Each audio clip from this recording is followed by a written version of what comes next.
Hello there, welcome back. This is Angelus, and I want to ask you a question. Are you a reactionist or do you consider yourself a thinker? Now, why do I ask that? Is because a lot of people out there really think they're thinking, but they're really running on autopilot. They're not really thinking at all.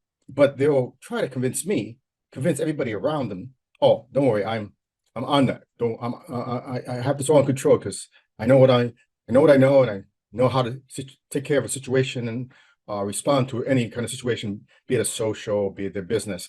Point is, when I start talking to them, if these are my clients or my customers, as I start talking to them, I realize, right, almost within 5 minutes that they're not thinkers. They're really reactionists that believe they're awake. Now, I'm going to use a story to help not only solidify what I'm talking about, but also give the moral of the story of, are you a thinker? Are you not a thinker? And if you're a thinker, then this video is not for you. But if you are a reactionist, you respond instead of thinking about a situation, then you need to listen to this video from the beginning to the end, because it's going to teach you something that you don't know about yourself. So how do I validate that? Well, I'm going to use an old movie, or should I say it's not even a movie, it's a TV series called Star Trek. For those of you who don't consider yourself Trekkies or don't like Star Trek or even sci-fi, don't worry. The story explains itself, and you get the gist of it. For those of you who do love Star Trek, well, this is a walk down memory lane, and you're going to enjoy this. So the story goes: one episode, Captain Kirk, played by William Shatner, he was assigned to this planet to kill or destroy this alien virus, the pandemic, taking it over. And in the process, he realized it can spread to other planets because it's an alien pathogen. Why shouldn't it? But it uses the human hosts to travel off the planet to get to the next, infectious stage. So Captain Kirk had a choice to make: kill all the hosts and stop the plague on that planet, or destroy the plague and save the human hosts. The thought of killing humans was not an option. So he put all his best scientists, his number one commander, doctors, everybody, all the scientists on the ship, and got them to work on the problem. I want something to kill this virus, save the host, the humans. And the scientists will come back to him over and over saying, we tried everything, Captain. We tried black and white, this and that. Nothing works. We might have to exterminate the humans to save, the rest of the universe. And Captain Kirk said, no, I'm not going to accept that. I'm going to put you guys in the hot seat. There's always a third alternative. Always a third alternative. Now, I'm not going to go into details, but the end of the story goes, Captain Kirk forcing his people to think outside the box, seeing more than black and white, made them think differently. They found the third alternative. They saved the human host. They got rid of the virus, and happy ending for everybody. So win-win. What Captain Kirk refused to accept is what most people out there, I'm talking about, and it's scientifically validated. The science is proven that 90% of the people out there don't think. They just react. They think they're thinking. Even the educated people out there think they're thinking. So what Captain Kirk knew is that there's no such thing as alpha and omega. There's everything in between. There's no such thing as A and Z. There's A through Z. But people forget about, the B and the Y, and they concentrate on the A and the Z. They concentrate on the zeros and ones and forget about analog, So people out there are not thinking. They're reacting. They're going by the old mindset, the program that they grew up with, and is now entrenched and, taking care of everything automatically. Even well-sponsored, well-funded scientists who, they're great scientists, don't get me wrong. I can name many of them, but some of them don't think. They don't use what is called the empirical scientific method, because humans are humans first before they're scientists, and the ego gets in the way. When you use even in empirical science, I've learned that when you use it, some empirical scientists, because the ego's in the way, are not thinking either. And empirical science is supposed to be objective and look at something and see and measure the results and repeatability, of the testing to validate and come to a conclusion. But then many of them make a mistake as well, because I am from the scientific community. I went to school with a background in engineering, the biology, chemistry, math. So I understand how this all works. I was in the business sector of many corporate companies, and I've been in the scientific manufacturing industry. So I really know how scientists think.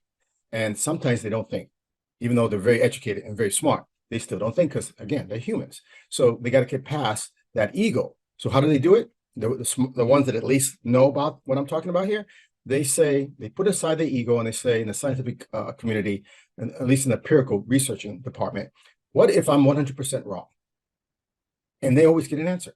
And great inventions come by accident, you almost think, but it's not by accident, by asking that question. And this is the thing. This is the moral of Captain Kirk's story.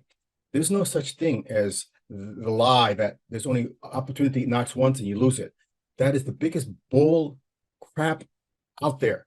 Opportunity knocks a million times. You might notice it once and then you might miss it once and think that's all there is. No, it's always knocking. You're just not thinking enough to listen long enough to pay attention, to react and or respond to that opportunity. It always comes across when I go to a new client.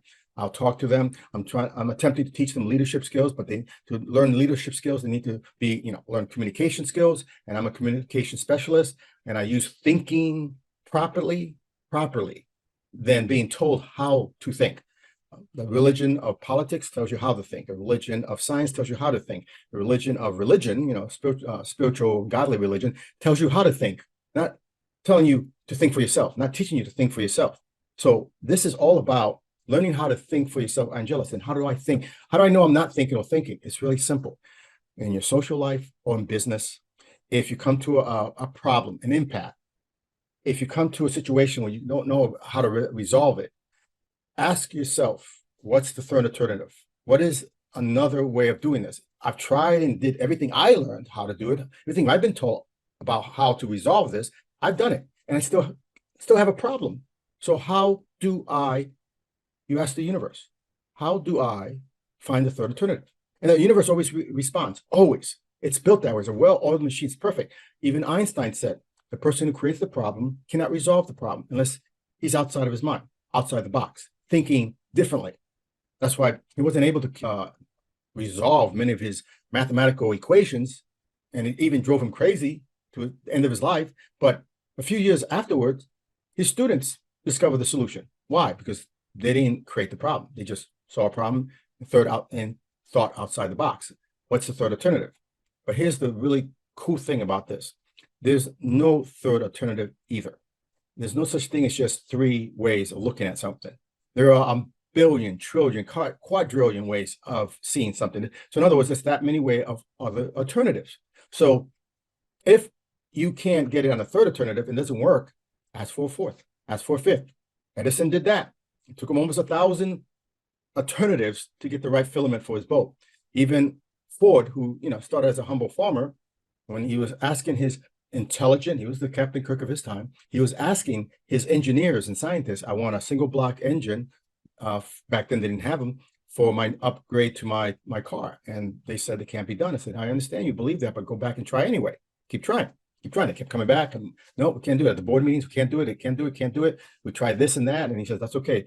Find the fourth alternative, find the fifth alternative. And the rest is history. They did find it because his leadership, even though Ford didn't create the cars himself, he didn't make them himself. He said he doesn't have the brains to do so. He's a simple farmer. His communication skills and leadership skills got the smarter people around him to figure it out. So everybody here has the potential to be Ford, Einstein, Nikola Tesla, name it. But you have to be willing to swallow your ego and say, what's the third alternative to my issue, my problems? Even if it's social, even if it's with your marriage, your kids, and you always have problems with family. What's the third alternative? Didn't work. What's the fourth alternative? That is the start of properly thinking for the first time, because the universe will always answer you. The brain is, and science has validated this, has shown this to be true. The brain is wired in such a way that it wants information and wants to solve problems. It's an ultimate problem solver. It's like a calculator. You put in information and wants to spit out an answer. But if you don't give it a question, if you don't give it a problem to solve, a puzzle, it won't work. It won't do what it does naturally, magically. So the universe is just an extension of the brain.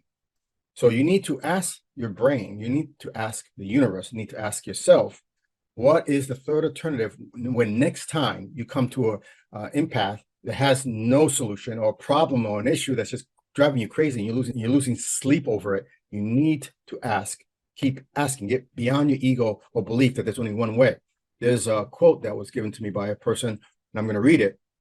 It says, I am happy and grateful now that I am attracting $1 million a month with fun and ease through multiple sources of income from an infinite supply. That's a self-made millionaire, his mantra that he wrote. So this is what is true. He said it right there. Multiple sources of income from infinite supply. So when you come to a problem in your business, even especially if it's financial, you can't see how to get around it. You have to remember there's multiple sources out there to fund your business through infinite supplies. And that's the only way you actually do extremely well in your business. And if you apply it to your social life, oh, you're golden. You're the hero of the day, of the week, of the year. So I hope this video has helped people out there, inspire people, giving them something to think about and work with instead of giving up because they only see black and white. Start working in the gray, and you're going to probably be the next discoverer and inventor of a marvelous, revolutionary device or product that people will pay through the nose to get their hands on. So, okay, with that, I'll let you guys go. If you like this video, please like it, subscribe to my channel, and hit the icon bell so that you're reminded of other videos that I will be uploading very soon. You guys have an excellent day. I'll catch you in my next video. Take care.